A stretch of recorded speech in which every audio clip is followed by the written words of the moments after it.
navigating highland glens, rolling countryside, river valleys and city sprawl. Britain's canals cut a sedate path through some of the country's finest scenery.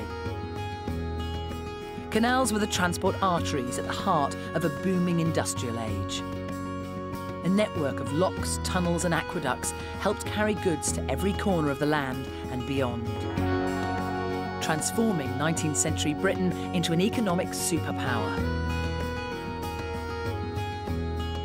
Today, over 2,000 miles of restored canals offer a gateway into a different world. For me and many others, the towpaths alongside them offer the perfect way to explore this heritage on foot.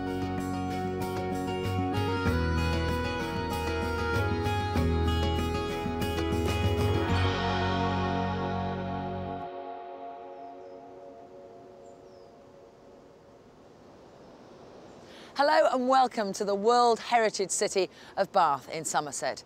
It was the Georgians who turned this into a luxury spa resort, quite literally fit for a king. But today, I'm here to explore its other water attraction. This grand river is the Avon, and it's just a short walk to an inconspicuous entrance on one of Britain's greatest waterways. It was a canal superhighway linking two of the country's most important ports, Bristol and London.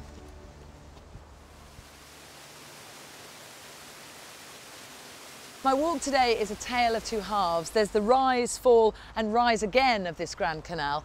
And then there's the story of how this waterway almost became the last line of defence against the Nazis.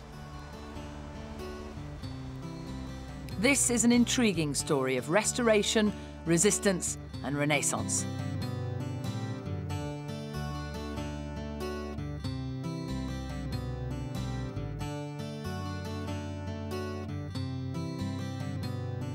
With no reliable roads at the time, only mud tracks, the Kennet and Avon Canal was opened in 1810 to provide a valuable trade link between Bristol and London. This was by way of a 57-mile link between my starting point today by the River Avon at Bath and the River Kennet at Newbury. My walk today will follow what is arguably the most picturesque part of the canal as it curves its way around the Avon Valley. The canal runs shoulder to shoulder with the river, which becomes unnavigable here because of the varying changes in depth. After Bradford-on-Avon, the course straightens out as it heads towards Devizes, finishing at the top of the breathtaking Caen Hill flight of locks. Arguably the greatest engineering achievement on this section of the canal, one of the 7 listed wonders of British waterways. This restored pumping station at the beginning of my walk is a clue as to the first engineering challenge which the canal builders faced 200 years ago. They had to keep the canal supplied with water as it climbed up the steep Avon Valley ahead. For me, this means a bit of an uphill walk, going along a succession of 6 beautifully restored locks, rising 65 feet to the rooftops of Bath. And here you can't help but notice the buildings make use of a distinctive honey-coloured stone. This unmistakable building material was actually formed over 135 million years ago when Bath was under a shallow sea. But it wasn't until the 18th century that it took off as a spa resort, leaving this legacy of exemplary Georgian architecture. So Bath provided a very glamorous backdrop for the start of this canal. Its arrival also crucially provided a shortcut route for trade. Ships no longer had to navigate the treacherous south coast to transport their goods to London. Today, this waterway might provide city centre escapism, but surprisingly, it nearly went to rack and ruin. Hi, Mike. I'm meeting Mike Rodd from the Kennet and Avon Canal Trust, the charity which tirelessly fought to bring the canal back from near extinction. Mike, it's a very beautiful, picturesque spot, but it hasn't always been that way. It's lovely now. 200 years ago, though, this was the hub of industrialisation. This was part of the Industrial Revolution that happened right throughout the UK. Then, of course, the railways came along. Changed everything. Absolutely.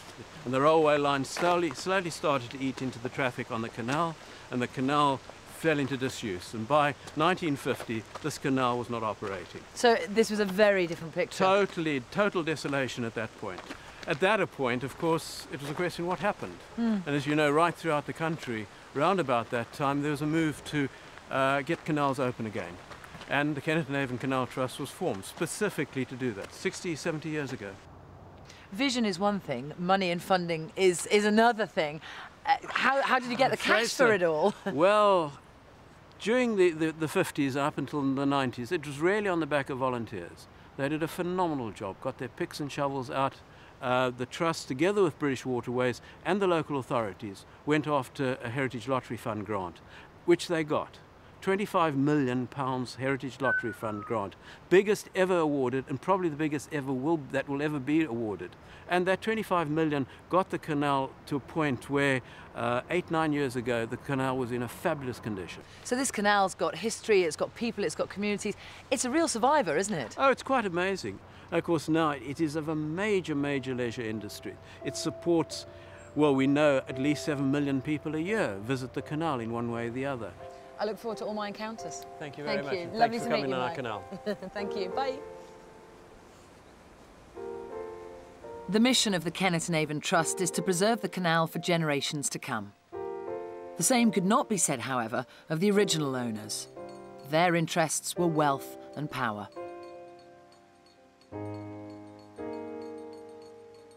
When this route got the go-ahead from Parliament, it was 1793 and canal mania was at its height. 20 other new canals also had the go-ahead, expanding across the country.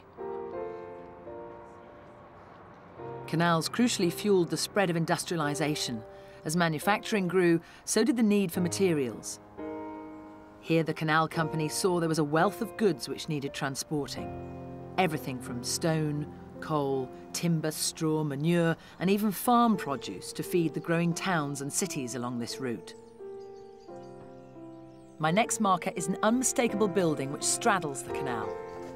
That must be Cleveland House, which is K&C HQ. This was the former headquarters of the Kennet and Avon Canal Company, a 24-strong management committee which controlled the 57-mile route from this rather resplendent position. I've been reading about a little secret spot tucked away in the roof of this tunnel that reveals a bit more about how canal trade was controlled by the company and profits were made from levying tolls. Now, I've walked under a fair few bridges during this series, and to be honest, one tunnel's much like the next. You'd be forgiven for thinking that that was a mistake in the masonry. It's not. It's actually a clever little hatch that connects Cleveland House to the waterway, so the boatmen could leave money and paperwork and stuff, and the clerks would collect those things on the way through. Genius. But the pursuit of wealth and power also carried a price tag for the canal company. This next stage of the route needed to forge a path through one of the most exclusive areas of Bath. To get permission to go through, they needed to pay the owners a whopping £2,000, and the deal also demanded that they built these ornate bridges. Sydney Gardens is also the city's oldest park, a popular resort of leisure for 19th century gentry, and was frequently visited by royalty. It's so evocative of the period. You almost feel like you're in a Jane Austen novel, which isn't surprising because it was actually an old haunt of this 19th century romantic writer during the years that she lived here.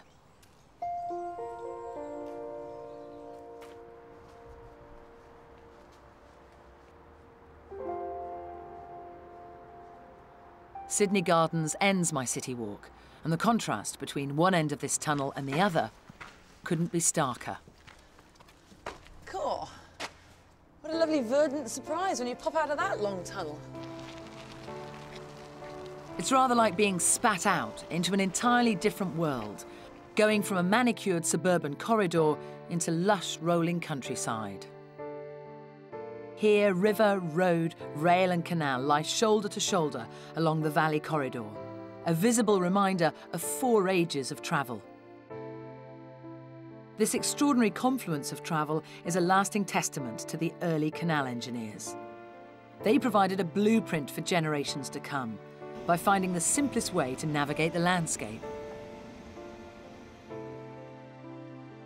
I'm just over a mile out of Bath, and now I'm in rural Somerset, but the canal is buzzing with life.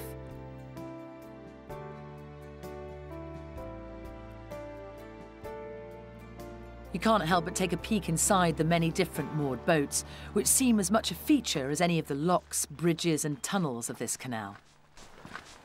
Look at this. Now that's a very unusual vessel. It's like a stealth barge.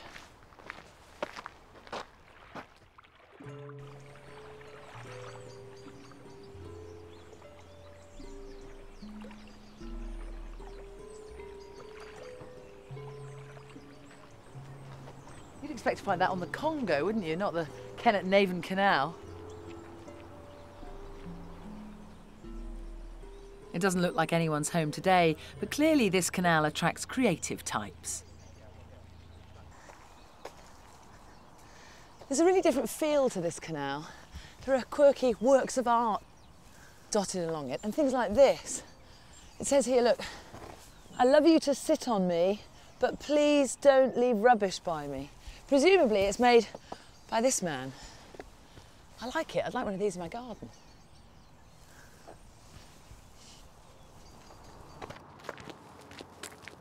This canal certainly seems to draw people to it. I've arranged to meet the Leek family, who've made the canal their home. Thank you. Nice, leave that there. We've got Theo and Laurie. Yeah. Hello. Do you like living on a boat? Yeah, I really love it. Why? What's so good about it? What's so cool about living on a boat? Well, I really like the outdoors. That's cool. We all like the outdoors. That's good. That's a good thing. How long have you lived on the canal then? 6 years. We managed to get a loan and we found a really beautiful boat. And that was it? That was the beginning of life on water? I suppose what you've got here is a real freedom right on the you know, the edge of the canal, and you've got all your lovely community people as well. Hello! Hi. And that's what I've noticed about this canal. It is so friendly, isn't it? It is really friendly. Such a really big feeling of community. We all watch out for each other, watch out for each other's kids. We all share lifts to school. It's a lovely way to live. What do you do, Johnny? I build boats mostly. Oh, there we go. How very handy. And what do you do? I'm a seamstress. I make clothes and corsets. Oh. Now, you mentioned school for these guys. I mean, how does it work? How far away is the school? School's in Bathampton, which, depending on where we're moored, at the moment it's quite an easy run because the school is right next to the canal. They really promote the boaties. Headmaster's amazing and yeah, loves the kids, loves the diversity of the families, and get the posh families and you get the boaty families and shove them all together and see what happens. Where were these two born? Well, Thea was born right here on the boat. No. Yeah. Did you know? Is that what you wanted? It's exactly what I wanted. With Dad on hand? Dad, oh, yes. 2 midwives. It was beautiful. Yeah. What a place to be born. You were, where were you born? Do you know where you were born? On our I boat. was born on the boat. You were born on this boat? Yeah. That is so cool. See you. Bye.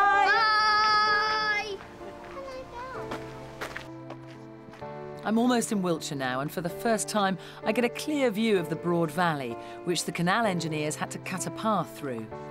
The natural shape of this valley meant the route was predetermined. The canal had to hug its contours.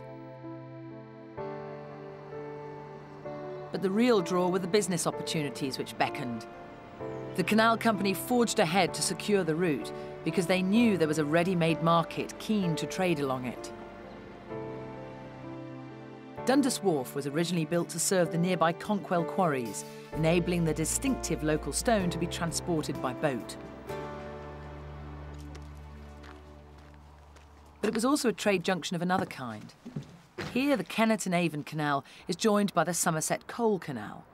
It served nearly 30 different collieries before its final closure some 100 years later. Today, a short section has been restored for permanent moorings. Here the canal builders also faced a problem. In order to keep the route running on the same level and avoid expensive locks, it would have to cross the River Avon.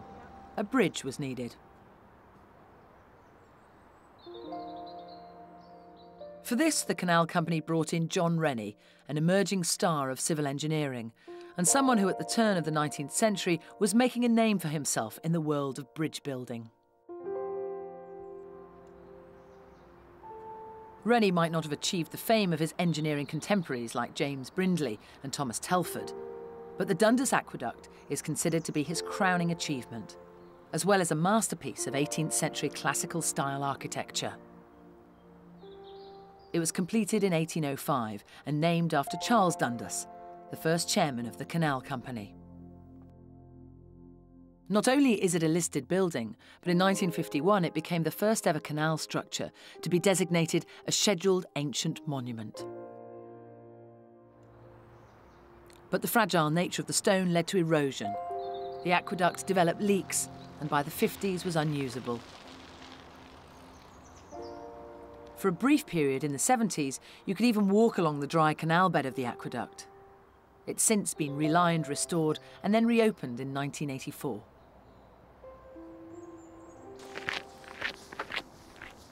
This isn't the only aspect of canal life here to have seen a renaissance. The goods might well have changed, but today, trading still goes on right next to the water. Lovely. That's what you want on a walk, isn't it? Very civilised. Business good today? There you go. It's not too bad today. Yeah, Enjoy it. Thank you. Oh, lovely. Wax truckles of cheese. Hello. Well, I wasn't going to have any, but hello. Have you got any nice tangy cheddar? We certainly have. Oh, God, look, I haven't even had a lick of my ice cream, so let's have a taste. Yes. Extra mature cheddar, really singy. Where's it from? It's from Snowdonia. That's lovely. I'll have one of those. I'll have a truckle. Thank you. There you go. Thank you. Enjoy your cheese.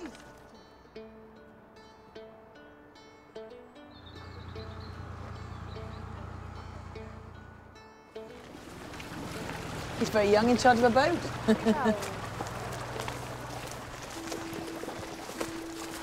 It's such a busy canal. And it has a very special atmosphere. Especially on a day like today. The sun is shining, everyone's quite happy. But every single boat that's gone past so far, a little wave. But this canal hasn't been without its problems. As I approach the halfway point of my walk, I've also reached the section which was notoriously problematic before its restoration, with leakage and breaches. Much of the £25 million lottery grant went into reinforcing this stretch of the canal. Although this bit of the canal looks as flat as the rest of it, we're actually on quite a slope here, and this is the section of the waterway that needed significant reinforcement to stop it slipping all the way down there into the River Avon.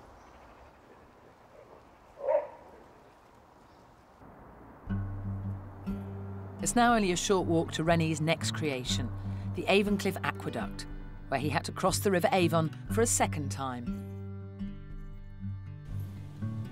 It's certainly a good-looking structure by most standards, but in engineering circles, this is perhaps an aqueduct he might have wanted to keep quiet about.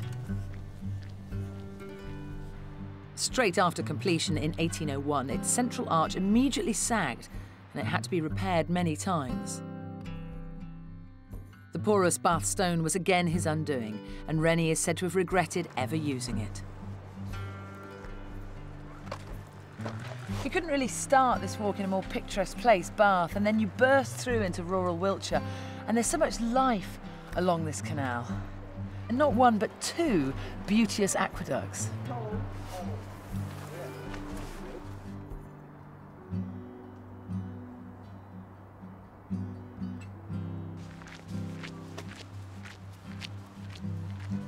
The next mile is probably the most bustling stretch of towpath I've seen so far.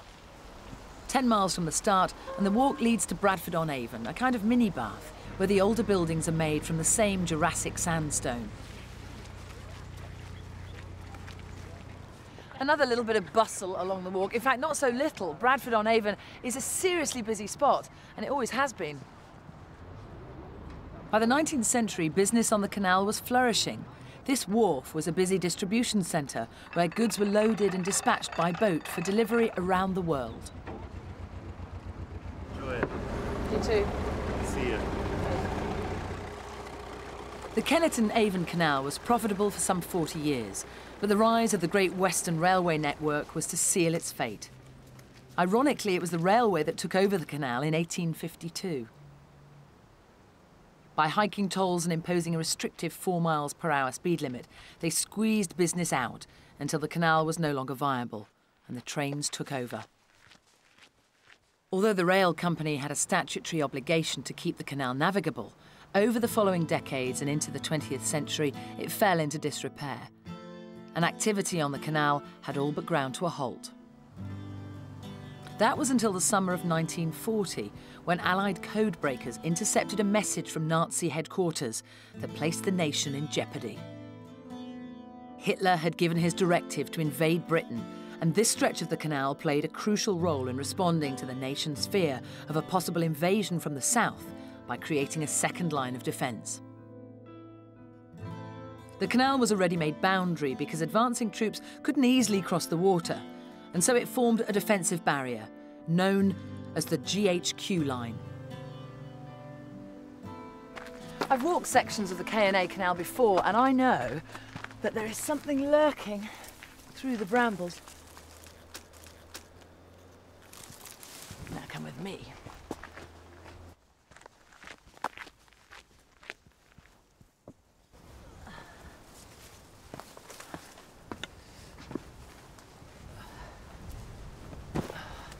Dotted all along the canal are pillboxes, like this one.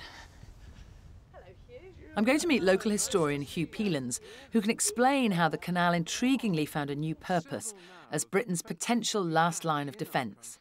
What were they doing here? What are they doing here? Well, they date, of course, from the Second World War, and they were built as one of our key defences. Think back to May 1940, and France had been overrun in just 6 weeks. And Hitler was standing on the English Channel thinking, could we invade England? And the huge threat was there. And our response was to set up a coastal crust of defences around the sea, but also to have a wonderful series of lines of defence along rivers and along canals. But one of the most important was here on the Kennet and Avon Canal, through Wiltshire and Berkshire. And there were a huge number of these pillboxes that were built all the way along it. How many pillboxes in total? Do you know there were 18,000 that were built? They were built between the very end of May in 1940 and September. 18,000 in all. There are about 6,000 remaining. Should we go and have a look at the others? Let's. The canal then was unused, really. Some of the lock gates were damaged and weren't holding water. So it was a pretty sad scene. It was a sad scene, but it definitely did play its part because they could use the canal, where there was water, to carry materials for these pillboxes and for all the other defences that were built along the canal. So it flourished a little again? It flourished a little for that, for 1940, definitely. And who was going to man them? They were going to be manned by local defence volunteers. And do you know, local defence volunteers in just 6 weeks through June and the first 2 weeks of July, there were 1.5 million volunteers. Now that, of course, became known as the Home Guard. Churchill called them the Home Guard in a speech to the BBC. Dad's Army. Dad's Army. Dad's Army is what they were. They were men who were too frail or too old to join the armed forces. But my goodness me, they rallied to the call. And here's one more, Julia. And, you know, there are 6,000 remaining, there are 18,000 originally, and they're here as testament to all the work that was done in 1940. These pillboxes never actually saw active service, but they're a lasting monument to the devisers' Dad's Army, who were ready and willing to play their part.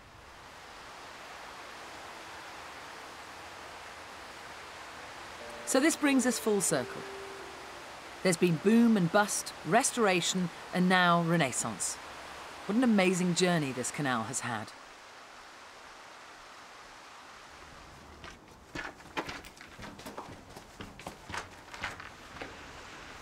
I'm almost at the end of my walk, and where I'm heading now symbolises the restoration of this canal.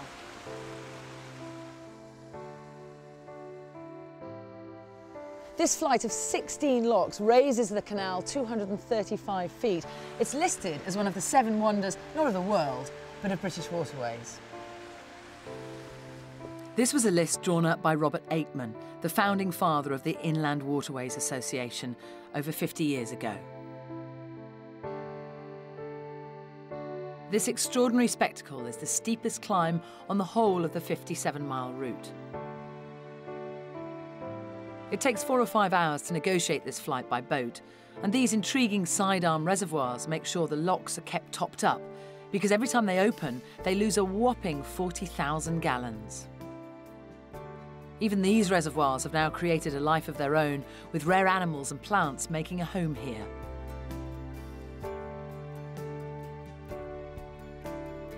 This is how the canal looked 40 years ago. Weeds filled the side ponds, and the locks were completely derelict.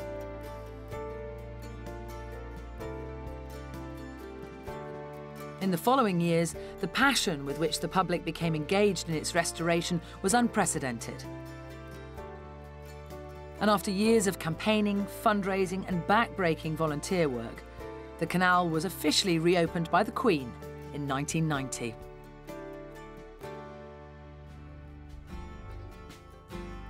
The Caen Hill flight of locks was the final icing on the cake.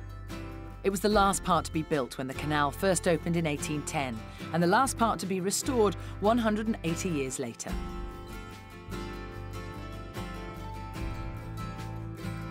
This canal has certainly been full of surprising history. It's been a 19th century superhighway, a derelict ditch, a desperate last line of defence for a nation under possible attack, and now a leisure park that's also home to people seeking an alternative way of life.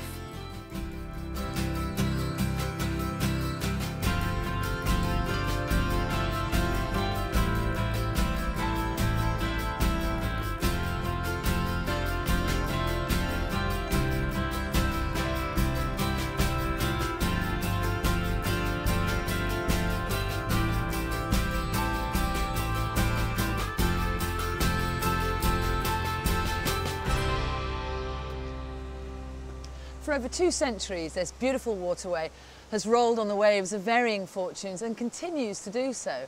The Kennet and Avon Canal is a real story of our time, a true story of survival. Long may it continue. Look at that.